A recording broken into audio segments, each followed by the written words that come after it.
যেমনি ভাবে আল্লাহর ইবাদত বন্দেগী গুলা করব, নামাজ পড়া, রোজা রাখা, হজ করা, যাকাত দেওয়া, হক হালালি ভাবে চলা, ইসলামী জিন্দেগি যেমনি ভাবে যাপন করা আমাদের জন্য আবশ্যক, তেমনি ভাবে যাদের মা বাবা আছে মা বাবার খেদমত করাও এটাও আমাদের জন্য আবশ্যক, এটাও আমাদের জন্য ইবাদত।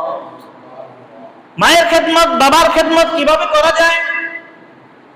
মা যদি অসুস্থ হয়ে যায় মায়ের খেদমত করা, মায়ের যদি মা বাবার যদি খাবারের প্রয়োজন হয় মা বাবার খাবারের ব্যবস্থা করা, মা বাবার পোশাক আশাকের ব্যবস্থা করা, মা বাবা অসুস্থ হলে সেবা করা, মা বাবার ওষুধপত্র আদির ব্যবস্থা করা, মা বাবার সাথে সুন্দর ভাষায় কথা বলা।